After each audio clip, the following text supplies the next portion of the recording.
자, 154페이지를 펴보시면 행정심판이 나옵니다. 행정심판이. 거기 보시면 의에 위법 동그라미, 부당 동그라미, 위법 또는 부당한. 자, 처분 기타 공권력의 행사, 이거는 뭐죠? 자기입니다. 자기. 그러니까 우리가 침해가 일어났을 때 우리가 자기라는 말이 자기라는 거는 이제 만들 작자 하기 위해서 하는 거야, 하는 거. 그 다음에 이제 부작이라는 거 뭐냐면 법에서 하도록 의무가 주어져 있는데 하지 않아서 문제가 발생하는 것도 있거든요. 그래서 자기는 처분이죠, 처분. 자기는 처분이에요. 부작위는 처분이 아닙니다. 영어로 하면 이거는 doing이잖아요, doing. 액션 있는 거죠, 액션. 액팅 있는 거죠, 액팅. 부작위는 not doing이죠, not doing. 하지 않은 거예요. 근데 여기서 하나 중요할 게 거부라는 게 있어요. 거부도 내가 허가를 내달라고 신청을 했는데 행정청이 허가 못 내주겠다고 거부를 한단 말이에요. 거부. 근데 이 거부는 뭐냐면 처분입니다. 거부는 처분이고 부작위는 처분이 아니에요. 그래서 우리가 자기의 경우에도 이게 doing인데 적극적인 행사가 있죠. 적극적인 행사는 전형적인 자기 처분인데 소극적 행사가 있다면 소극적 행사. 소극적이지만 불행사가 아니라 소극적인 행사. 소극적인 행사가 바로 뭐냐면 거부예요, 거부. 반면에 이 부작위는 그냥 불행사죠, 불행사. 그러니까 거기 위법 부당한 처분 기타 공권력 행사, 이거는 doing인 것이고, 그 다음에 이제 불행사. 불행사는 이제 부작위죠, 부작위. 그래서 우리가 아까 제가 이 항고 소송이 제일 중요하다고 말씀을 드렸는데, 그러니까 이 당사자 소송보다 이제 항고 소송이 핵심이에요. 항고 소송이 핵심인데, 이 항고 소송은 이제 크게 두 가지로 나눠지는 거예요, 이렇게. 위법한 자기에 의해서 문제가 발생한 게 있고, 그 다음에 부작위에 의해서 문제가 발생된 경우가 있단 말이에요. 부작위. 마찬가지로 행정심판을 제기할 때도 자기에 대해서 위법 부당한 자기에 대해서 행정심판을 제기할 수도 있고, 위법 부당한 부작위에 대해서 행정심판이 제기될 수 있어요. 그런데 요 자기와 관련해서 지난번에 하자 있잖아요. 우리 행정행위 하자가 있는데 중대 명백한 하자는 무효, 상대적으로 경미한 하자는 취소라는 말을 쓰거든요. 그래서 이 부작위가 아니라 자기는 두 가지로 나눠져요. 취소하고 무효하고 이렇게. 그래서 요 자기에 대해서는 취소 소송하고 무효 확인 소송이 있는 거예요. 무효 확인 소송이. 그리고 부작위는 뭐냐면 법에서 일정한 행위를 할 의무가 있는데 그 의무를 하지 않은 것이 잘못된 것이다 라는 것을 확인하는 부작위 위법 확인 소송이 있어요. 그러니까 항고 소송에는 크게 세 가지가 있는데 그 중에서 두 가지는 위법한 자기를 다투는 거고 하나는 부작위를 다투는 거예요. 부작위를. 그런데 여기 부작위라는 거는 지금 해야 되는데 안 해서 문제되는 거죠. 안 해서 하지 않아서 문제가 되니까 결과적으로 소송을 제기한 이유는 뭐죠? 하게끔 하려고 하는 거예요. 하지 않은 행위를 하게끔 해야 돼. 근데 여기 지금 확인만 하고 있단 말이에요. 확인만. 하지 않은 행위를 하게끔 하려면 어때요? 이 판결에 의해서 이행을 시켜야 되죠. 그러니까 부작위 위법 확인 소송만 가지고는 목적 달성 안 되고 뭐가 인정이 돼야 되냐면 의무 이행 소송이 인정이 돼야 되는 거예요. 의무 이행 소송이 인정돼 버리면 되는데 현행법에서는 의무 이행 소송이 인정되고 있지 않아요. 왜 그러냐면 사법부가 행정부가 뭐를 하지 않은 것이 잘못됐다라고 확인하는 것까지는 가능하다는 거예요.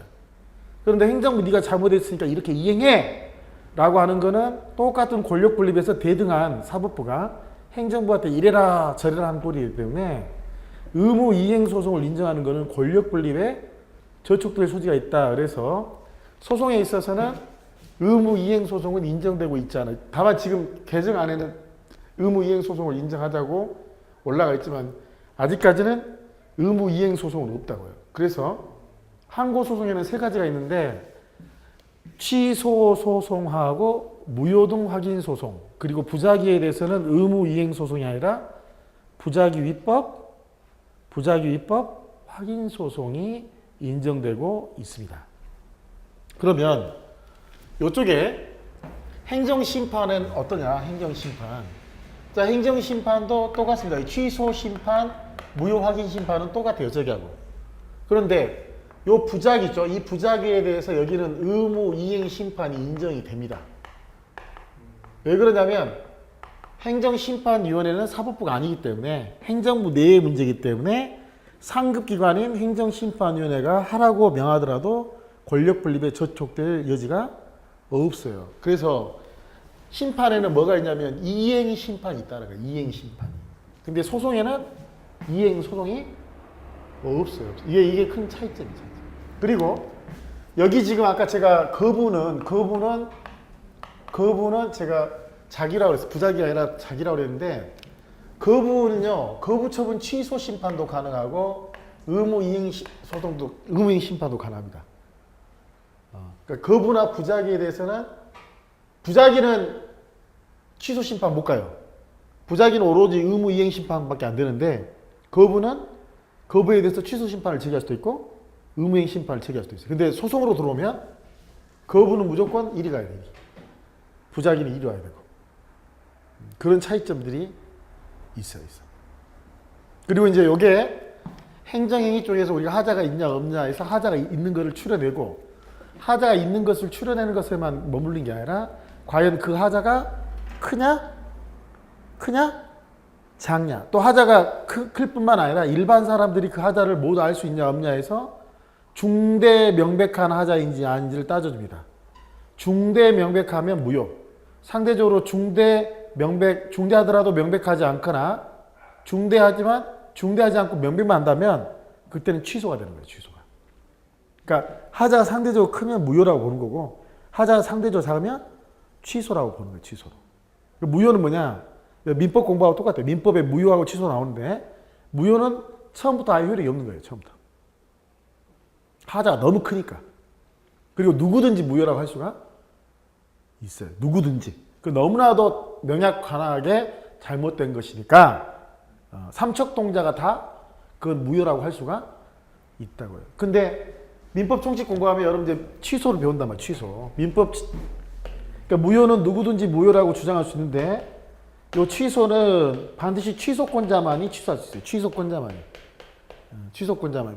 민법 총칙 같으면은 예를 들어 무능력자 또는 그 무능력자의 대리인이 취소할 수 있는 것이 아무나 취소할 수 있는 게 아니다 말이다. 그러면 행정법도 똑같아요. 행정법의 경우에도 이 취소할 때 적어도 쟁송 취소는 행정심판위원회가 취소하거나 아니면 행정법원이 취소해요. 행정법원이. 직권 취소 같으면 처분청이 취소하거나 감독청이 취소를 한다든지. 그래서 아무나 취소할 수 없어요. 그래서 행정행위의 공정력이라는 게 있어요. 공정력. 하자가 있단 말이에요. 하자가. 근데 무효인 행위는 이건 너무나도 잘못된 거니까 그건 공정력을 줄 수 없어요. 그런데 행정행위를 했는데 조금 잘못이 있어요. 그래도 일단 취소되기 전까지는 효력을 인정을 해줘요. 그걸 공정력이라고 해요. 그걸. 그럼 결국 우리가 소송을 통해서 승소를 하게 되면 그 잘못된 공정력을 제거시키는 거란 말이에요. 공정력이 인정된다는 거는 국민들 입장에서 좋은 게 아니죠. 왜? 잘못된 건데 효력이 그대로 인정돼요. 예를 들면 그 세금 부과 고지서가 날라왔는데 예를 들어서 세무공무원이 얼토당토하게 세금 부과를 했다. 무효다. 그럼 저는 세금 안 내면 돼요. 왜? 처음부터 세금 부과 처분은 없는 것하고 똑같으니까. 그런데 일부러 법을 어긴 게 아니라 어떻게 일을 하다 보니까 나중에 보니까 법을 좀 어기고 과세처분이 떨어진 거예요. 그러면 하자가 있다 없다? 있다. 무슨 사유가? 무효 사유가 아니라 취소 사유가. 그런데 취소 사유가 있는 것이지 취소를 한 건 아니다. 직권 취소가 될 때까지 또는 쟁송 취소가 될 때까지는 그 과세 처분은 효력이 있는 것이단 말이에요. 그러면 어떤 간에 세금을 내야 돼요. 일단 내놓고 봐야 돼. 내놓고 나서 되돌려 받으려면 어때 이제? 그 공정력을 제거시켜야 돼요. 그 공정력을 제거시키려면 어때요? 소송을 통해서 승소를 해야 되죠. 소송을 통해서 승소를 하게 되면 소급에서 효력이 없어져요. 마치 무효처럼. 그러면 이제 국가는 법률상 원의 없이 이득을 취하고 나는 손해를 입었으니까 부당이득 반환 청구가 가능한 거란 말이에요. 공정력을 제거시켜 줘야 돈을 돌려받을 수 있지. 일단은 세금을 내놓고 봐야 된단 말이에요. 무효가 아니라 뭐라면? 취소라면. 만약에 무효라면 무효 확인 소송을 제기하는 거고 하자가 상대적으로 경면하자면 그때는 취소를 제기하는 거고 요 취소는 아무나 아니라 취소권자만 취소할 수 있어요. 취소권자만. 그리고 이 취소의 경우에는 소송을 제기할 때도 제소기간이 제한돼 있어요. 처분이 있으면 안 날로부터 90일, 처분이 있은 날로부터 1년 안에 제기해야 돼요. 그 기간 안에 제기하지 않으면 불가증력이 발생을 해서 못 다퉈요. 무효는 죽을 때까지 다툴 수 있어요. 누구든지 다툴 수 있어요. 처음부터 효력이 없어요. 없어. 다만 그래서 이거는 여기는 확인이란 말이 없죠. 여기는 확인이란 말이 없단 말이에요. 이 취소 소송이 되면 형성력이 생겨. 판결의 형성력이 생겨서 위법한 공정력이 판결과 동시에 제거돼 버려요. 소급해서. 이거 뭐냐? 그냥 이게 이미 그냥 효력이 없는 거야, 없는 거. 근데 이제 효력이 있냐 없냐에 대해서 양 당사자 사이가 서로 간에 명확하게 모르니까 공적으로 효력이 없다라고 확인만 하는 거예요. 이것도 확인이고 이것도 확인이고 이거는 형성이죠, 형성. 근데 뭐가 없어요? 이행의 소감을, 이행의 소감. 이행의 소감. 자, 배우사 앞에 보시면 행정심판의 근거 있는데 자, 일반법으로서 행정심판법이 있다며 심판법. 그런데 제가 아까 특별행정심판법이라고 해서 각 개별법에 예를 들면 국세기본법이나 국가공무법은 일종의 예를 들면 이것만 그런 게 아니라 뭐 특별행정심판에 관한 규정들이 있단 말이에요. 그러면 그 특별규정의 규정이 있으면 그 규정을 가는데 문제는 특별행정심판법의 규정이 적용되면 일반 행정심판법의 규정은 다 배제가 되는 거냐? 그렇지 않단 말이에요. 특별행정심판법에 규정이 없는 부분에 있어서는 그대로 일반 행정심판에 관한 규정이 그대로 준용이 됩니다. 준용이. 그리고 사법 절차가 준용이 돼요. 무슨 절차가? 여러분 사법 절차라는 건 이제 사법부에다 소송을 제기하는 건데 사법 절차에서 제일 중요한 게 뭐냐면 이거 기본적으로 법관들한테 재판받는 거예요. 누구한테요?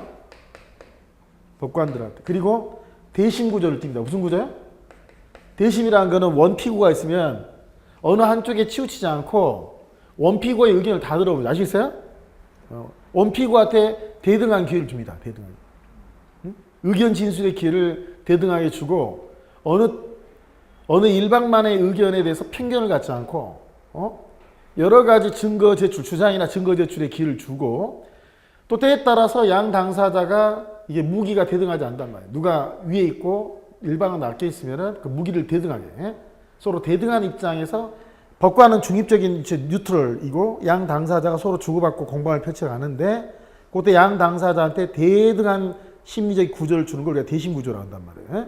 재판할 때는 반드시 이 사법 절차가 되는데 문제는 이 행정심판은 엄밀히 얘기하면 사법 절차가 아니죠. 법관들이 하는 게 아니니까. 그래서 여기는 뭐냐면 준자를 넣어요.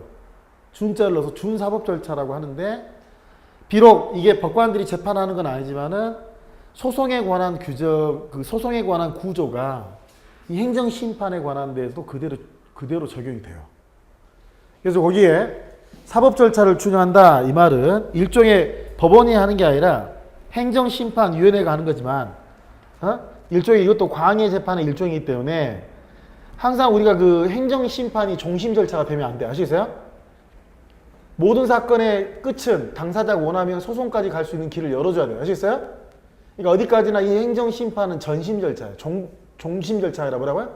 전심 절차로만 기능을 하는 거기 때문에 이 행정심판에 대해서 만약에 불만이 있으면 소송을 통해서 이 행정심판의 결과인 재결에 대해서 다툴 수 있는 기회가 보장이 되어야 되고 헌법 107조 3항 스스로도 행정심판은 재판 절차를 준용한다라고 해서 행정심판 절차도 사법 절차가 준용되고 있음을 밝혀주고 있어요. 밝혀.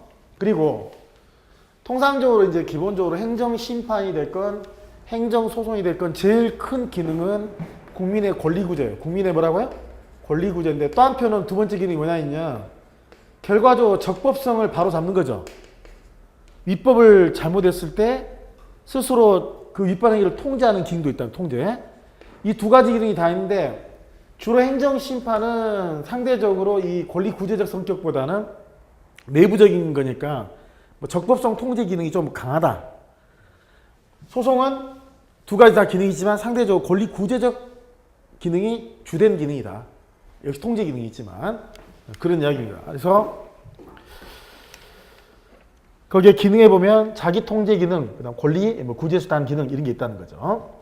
그리고 이제 행정심판하고 행정소송 밑에 제도의 본질이 행정심판은 통제적 성격이 1차적이고 구제적 성격이 2차적이라면 소송은 구제적 성격이 1차적이고 통제적 성격이 2차적이다.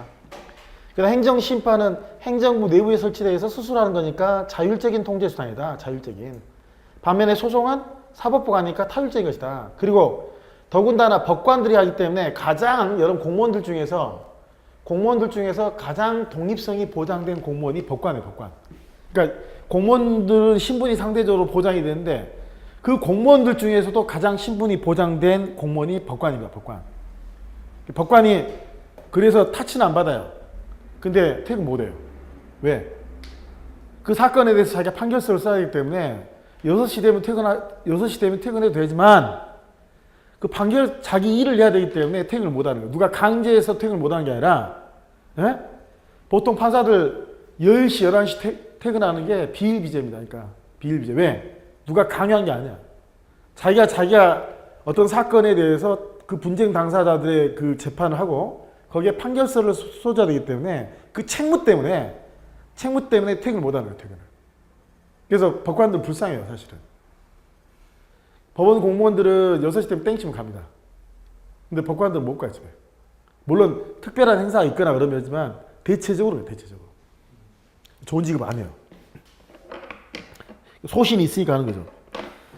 그래서 법관들로 구성되니까 소송은 상대적으로 독립성이 보장됐다 이런 말을 쓰고 행정심판은 법관이 아니니까 독립성이란 말을 안 써요. 다만 아무나 심판하는 게 아니고 그 사안에 전문성이 있는 사람들로 되니까 일종의 전문성이 확보가 되어 있는 것이고 소송은 오로지 위법한 것에 대해서 한 거라면 심판은 위법뿐만 아니라 뭐 부당한 것도 된다. 자, 판정기관이 소송이 법원이라면 행정심판은 행정심판위원이라는 심판이에요. 심판. 그리고 오른쪽 가면 종류가 나오는데 소송에는 항고소송하고 당사자 소송이 있어요. 당사자 소송. 근데 거기에 당사자 심판도 있는데 빠져 있지만 그래서 항고소송에는 자 부작위 입법 확인 소송에 항고합니다. 부작위 입법 155페이지 제일 위에요.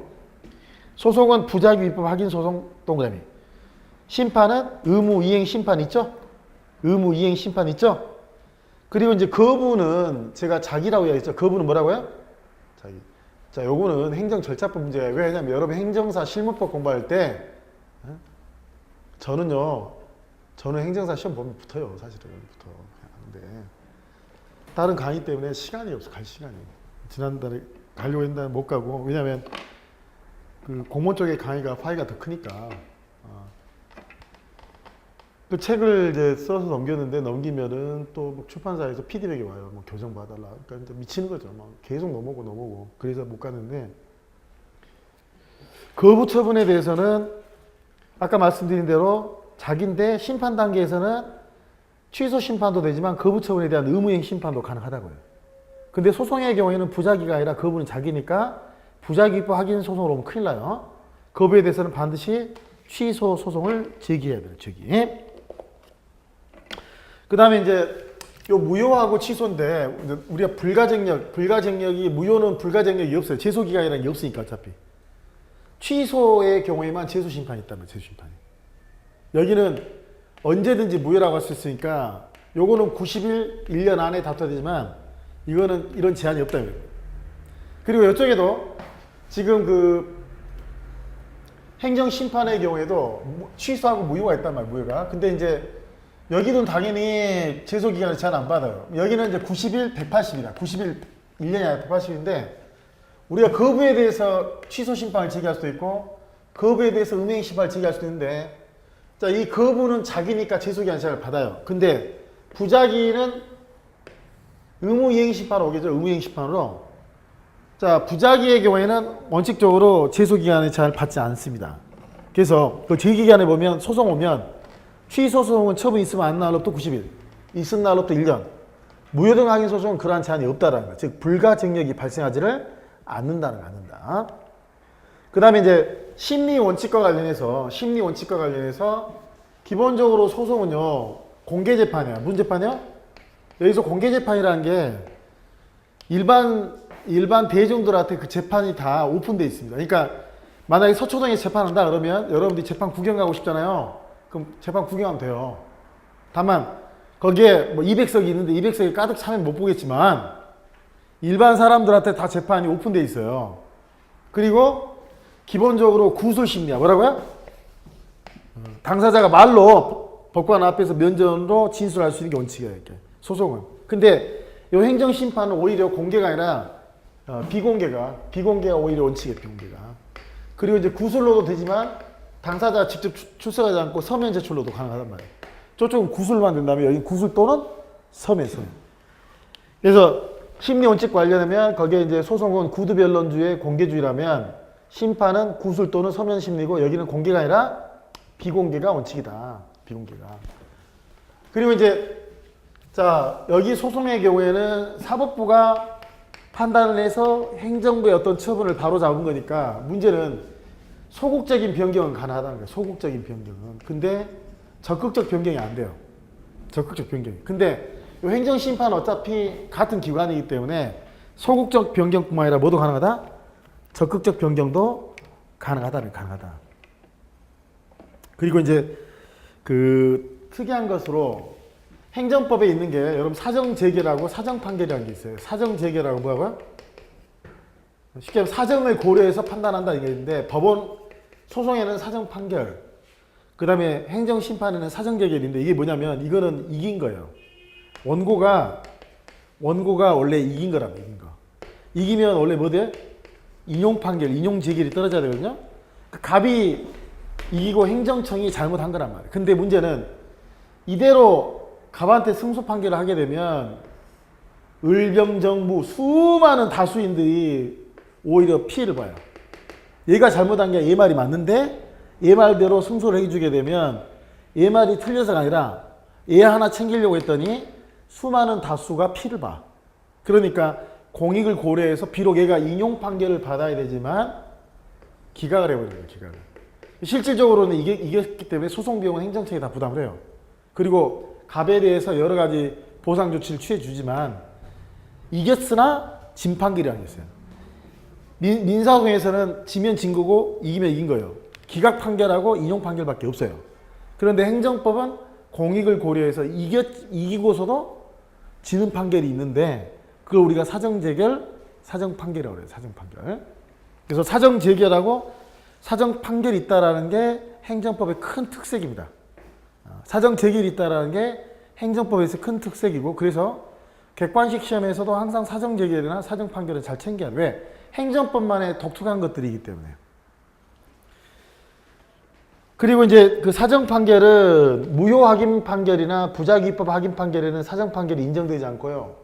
오로지 취소 소송에서만 사정판결이 인정이 돼요.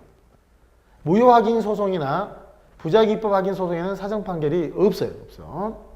그리고 이제 기속력의 확보사는 이제 나중에 본강의 들어가서 보기로 하고 행정심판하고 이제 소송 관련해서 여러 가지 쟁점들이 있는데 여러 가지 쟁점들이 기본적으로 제가 아까 요건 우리가 소송을 제기할 때 먼저 본안 들어가기 전에 요건 먼저 갖춰야 돼요. 요건 여기 보시면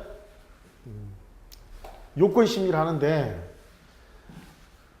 이 소송이나 행정심판은 구두로 하는 게 아니라 반드시 문서랍니다. 그래서 행정심판은 행정심판 청구서를 작성하게 되어 있고 소송은 소장을 작성해요. 소장.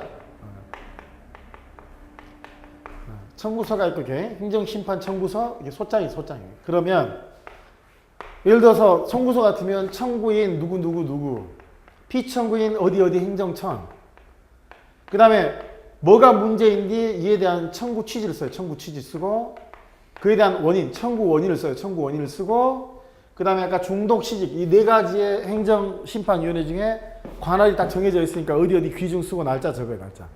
그럼 이게 잘못 들어가면 어때? 이거? 관할 잘못 들어간 거죠? 그 다음에 이 날짜는 뭐야? 제소 기간을 지켰는지 안 지켰는지의 표준이 되는 거야, 표준이. 여기는 이제 원고 들어오고, 그 다음 원고 소송 대리인, 아무의 변호사, 피고, 어디 행정청, 역시 청구 취지 청구인이 쓰고 어디 법원 귀중. 날짜 적어요, 날짜. 그런데 우리가 보통 이제 원고라 하더라도 이게 원고인 사람이 제대로 원고로 들어와야 되지, 실제 처분에 의해서 직접적으로 피해도 받지 않는 사람이 원고라고 적으면 법원은 아예 판단조차를 안 한단 말이에요. 그 다음에 피고 행정청을 제대로 적어야 되는데 잘못된 피고를 적었어요. 그러면 본안 들어가지 않습니다. 그 다음에 기본적으로 이 심판 대상도 있을 건데 이 항고소송은 권력작용을 다투는 거예요. 권력작용. 처분을 다투는 건데 여기에다 적은 게 처분이 아니야. 처분이야. 또 여기에 소송도 취소소송인지 무효확인소송인지 부작위입법확인소송을 적어야 되는데 만약에 중대 명백한 하자야. 중대 명백한 하자면 무효확인소송으로 적어야 되지 취소소송으로 적으면 안 된단 말이야. 그리고 원고, 피고, 그 다음에 내가 이 소송을 통해 가지고 만약에 승소를 했다. 그러면 뭔가 얻는 게 있어야 돼요. 이겼더니 결국 기분은 좀 좋을지 모르는데 얻는 게 아무것도 없어요. 예를 들면 자 건축법을 위반해서 그 건물이 위법한 건축물이란 말이에요. 그러면 행정청에서 먼저 철거명령을 부과해요. 근데 철거명령을 이행하지 않으면 행정대집행을 하거든요. 대집행을. 계고장을 통해 가지고 일단은 개라는 거는 위협을 하는 거 언제까지 이행하라 라고 하고 만약에 이행을 하지 않으면 통지서가 날라와요. 영장으로. 그래서 만약에 또 한 번 기회를 줘. 언제까지 네가 철거해라. 그렇지 않으면 내가 대집행 할 사람 누구를 데리고 가서 어디를 철거할 것이다. 대략 어림잡아서 요 정도의 비용이 들어간다 라고 통지를 하는 거예요. 그래도 이행 안 하면 망치부대들이 가서 다 부셔버립니다. 그리고 망치부대들이 부순 데 들어간 비용 있죠? 그 비용을 입법건축물 지은자한테 징수해서 받아내요. 말 안 내면 국세 및 지방세 체납처분에 따라서 기업국 받아냅니다. 근데 요 경우에 건물이 이미 다 때려 부셔버렸어요. 건물이 다 철거가 됐습니다. 그 상태에서 만약에 소송을 제기해서 이겼어요.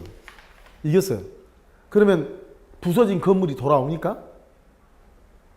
행정청이 대집행이 잘못했습니다. 위법하게 했어요. 자, 당연히 원고적이 있고 다 있어요. 근데 문제는 이미 부서져 버렸어요. 그 건물 돌아오지 않죠. 소의 이익이 없는 거예요. 물론 이제 손해배상 청구 소송을 제기하면 손해가 있으니까 손해는 받을 수 있어요. 그러나 항고소송은 무슨 수단? 원상회복 수단이에요. 원상으로 되돌리려고 하는데 원상으로 되돌릴 길이 없잖아요. 그래서 요 요건 중에는 뭐가 있냐면 소의 이익이라는 게 소의 이익. 결과적으로 내가 이 소송을 제기해가지고 이겼더니 결국 나한테 들어올 게 아무것도 없단 말이야. 아무것도. 그러면 판사가 보고 이게 판단해봐야 돼. 판단을. 이거 항고소송을 내가 쭉 진행해서 승소를 시켜줬는데 어차피 갑이라는 친구한테 손에다 쥐어줄 게 있을까? 또는 소송 말고 보다 간단한 수단으로 이 사람이 구제를 받을 수 있는데 굳이 소송을 올 필요가 있겠냐, 그죠? 그러면 각하해버려요, 각하. 적어도 항고소송 들어오지 말고 국가배상 청구소송 가든지 아니면 보다 편한 수단이 있으니까 그리 가든지. 그 다음에 제소기간 지켜야 돼요. 제소기간. 또 아까 행정심판은 거쳐도 되고 안 거쳤는데 개별법에서 꼭 거치라고 돼 있으면 거치고 들어야 돼요. 거치고. 그 다음에 관할 지켜야 돼요. 관할. 피고적격 제대로 적어야 돼요. 다만 이제 관할 잘못했을 때 원래 각하해야 되지만 이송을 해줘. 이송. 또 피고 잘못하면 피고에 대한 경정제도라는 것이 있지만 원칙적으로 이게 잘못되면 본안 자체도 가지 않고 그냥 각하로 종결해버려요. 이제 이거 갖췄다 하면 여기 넘어가서 구체적으로 법을 어겼는지 안 어겼는지를 빠져들어가는데 그게 이제 본안 판단이죠. 본안 판단. 그래서 심리에는 요건 심리하고 본안 심리가 있는 거예요. 본안 심리. 그래서 기본적으로 본안 심리 들어가려면 우선적으로 통과해야 될 게 요건 심리를 통과해야 돼요. 요건 심리를. 그래서 행정심판의 경우에는 이제 그게 청구인 적격이 있다라고 소송에서는 이제 원고 적격이라고 원고 적격. 그리고 아까 소송은 당연히 원고 대 피고에서 대심적 구조를 갖죠. 대등하게. 행정심판은 원고가 아니라 청구인 대 피청구인 행정청이 되는 것이고. 그 다음에 기본적으로요. 여러분이 알아야 될 게 이제 이게 이제 법관이 있어요. 법관이 있고 이 원고 피고가 뭐냐면 당사자예요. 원피고가 당사자. 그러니까 행정청도 재판에 있어서는 당사자에 지나지 않아요. 그럼 이제 기본적으로 그 우리 재판은요. 기본적으로 우리가 당사자주의가 있고 직권주의라는 게 있는데 당사자라는 건 원피고를 말하는 거고 직권은 법원을 말하는 거예요. 법원을. 그럼 이제 법원은 기본적으로 개입을 하지 않습니다. 싸움의 장을 마련해 줘요. 마련해 줘. 이 두 당사자 서로 공격하고 방어합니다. 이렇게. 오펜스, 디펜스 하면 농구에서만 그런 게 아니라. 그래서 거기에서 이제 자료가 현출이 되면 그 현출된 자료를 근거해서 재판하는 거예요. 그러니까 당사자주의. 문제요? 당사자, 직권주의가 아니라. 그래서 당사자주의 안에 이제 처분권주의하고 변론주의라는 게 있는데 심판 대상도 당사자 다 정하고 기본적으로 주요 사실에 대한 당사자가 다 주장을 해야 되죠. 근데 이제 일반 민사소송보다는 행정소송은 다수의 이해관계인이 있기 때문에 상대적으로 직권주의가 좀 보다 많이 가미되어 있어요. 그러니까 행정소송도 기본적으로 민사소송과 마찬가지로 기본 골격, 스트럭처, 기본적인 골격은 당사자주의가 기본 뼈대입니다. 프레임이. 근데 거기에 일반 민사소송도 뭐 직권주의가 좀 가미돼. 왜냐면 이런 경우가 있단 말이에요. 이거는 이대로 재판을 그대로 내가 알고 있는데 아무 말도 않고 그대로 진행해서 결론을 하면 이건 말도 안 되는 결과가 나오는 경우가 있으면 그때는 이제 법관이 살짝 개입을 해요. 뭐 성명권을 통해서 개입한다든지. 그래서 민사소송의 경우에도 조금 직권주의가 가미돼 있어요. 그런데 민사소송은 진짜 개인과 개인 간의 분쟁이지만 이거는 꼭 개인과 개인 간의 분쟁이 아니라 다수의 이해관계인이 연관이 되어 있기 때문에 상대적으로 민사소송보다는 직권주의가 많이 가미되어 있다고요. 그래서 거기 보시면 뭐 보충적 직권 심리주의 이 말은 그 밑바탕에 당사자주의가 원칙이다 이 말이에요. 당사자주의가 원칙인데 직권주의가 뭐다? 직권주의가 가미가 돼 있는 거예요. 밑에 불고 분리 원칙도 뭐냐면 고하지 않으면 어쩐다? 심리하지 않는다. 불고 분리 원칙도 결국 당사자주의의 표현이에요. 당사자주의 뭐라고요? 표현. 그래서 나머지들은 지금 말을 하게 되면 여러 가지 어려움이 있기 때문에 적어도 이제 우리 소송법 공부하거나, 근데 보통 여기 너무 시간이 부족합니다. 부족해. 그러니까 제가 그 KGPS1에서 지금 강의를 하는데, KGPS1에서 강의를 하는데, 제가 강의 들어오는데, 써니 행정법이 저를 틀어막다가 남부로 갔는데, 그래서 이제 강의를 하는데 지금 남부에서, 강남에서 강의하는데, 지금 책 한 3분의 1밖에 안 나가도 벌써 42강을 하고 42강을. 근데 우리가 하루에 3시간씩 해서 2달이면 여러분 3, 40이 24시간이잖아요. 24시간에 여러분들한테 딱 할 수 있는 거는 행정법 1차 합격 신고하기. 행정법 1차. 근데 사실 이제 시간이 더 되면 1차 공부할 때 행정심판법은 다 끝내버릴 수 있거든요. 그리고 이제 우리가 소송사건이 있고 비송사건이 있는데 소송사건은 위너가 있어요. 승자가 있어요. 승자가. 비송은 이게 이제 누가 이기고 지고 하는 문제가 아니에요. 부부가 이혼하게 되는데 이혼하게 되면 이제 서로 간에 재산 분할을 하는데 누가 승자 누가 패자가 아니잖아요. 그걸 조정하는 게 비송이에요. 비송. 이게 소송 사건이 아닌 것들이 있어요. 근데 비송 사건에는 예를 들어서 민사 비송 사건도 있고 민사 소송 사건도 있는 거고 또 민사 안에서도 가사 비송 사건, 가사 소송 사건 이런 게 있는 거고 상사 소송, 상사 비송 사건 이게 있는데 이 비송 사건 절차법은 이제 법무사 시험 과목이에요. 근데 희한하게 또 이제 이 행정사 시험 과목이 있거든요. 왜냐하면 이 비송 사건 중에서 이 법무사들이 처리하는 것도 있고 또 이게 행정사가 좀 연관 있는 것도 거기 경계점이 잘못하면 이게 밥그릇 싸움인데 그래서 이제 비송 사건 절차법을 행정사 시험법에 넣어놨단 말이에요. 하다 보면 행정사 고유 영역만 공부하는 게 아니고 저 넘어도 보게 돼요.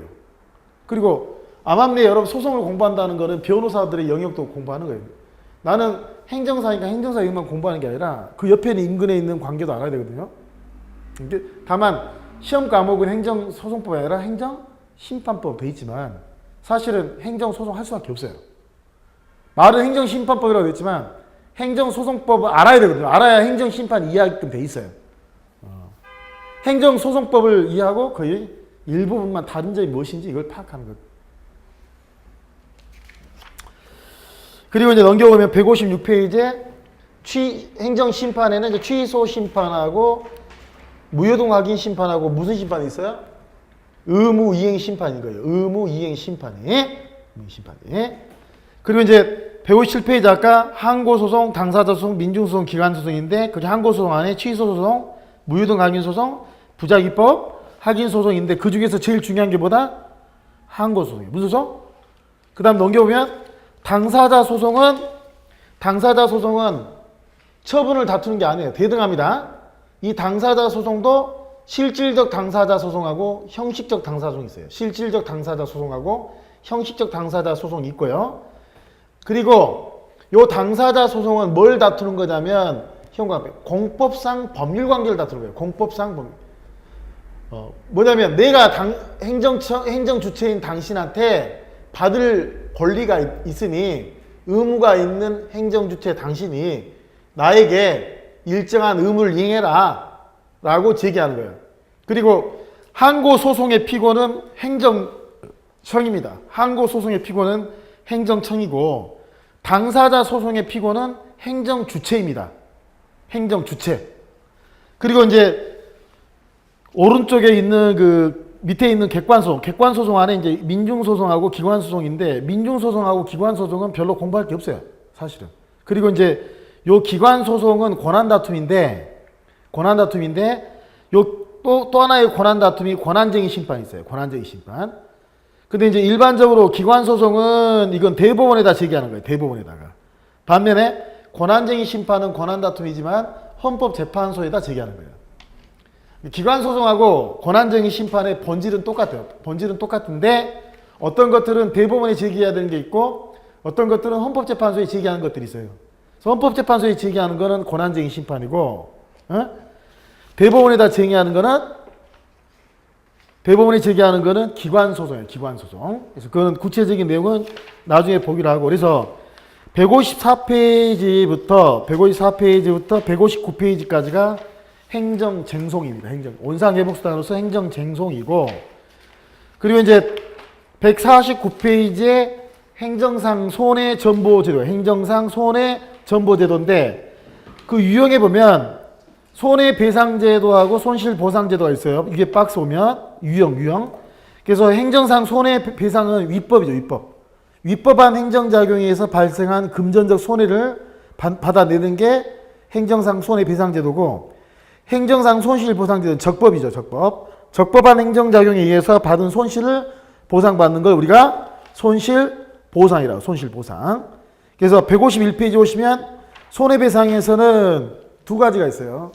국가해상법 2조하고 국가해상법 5조가 있어요. 딱 두 조였죠. 국가해상법 2조하고 뭐라고요? 5조.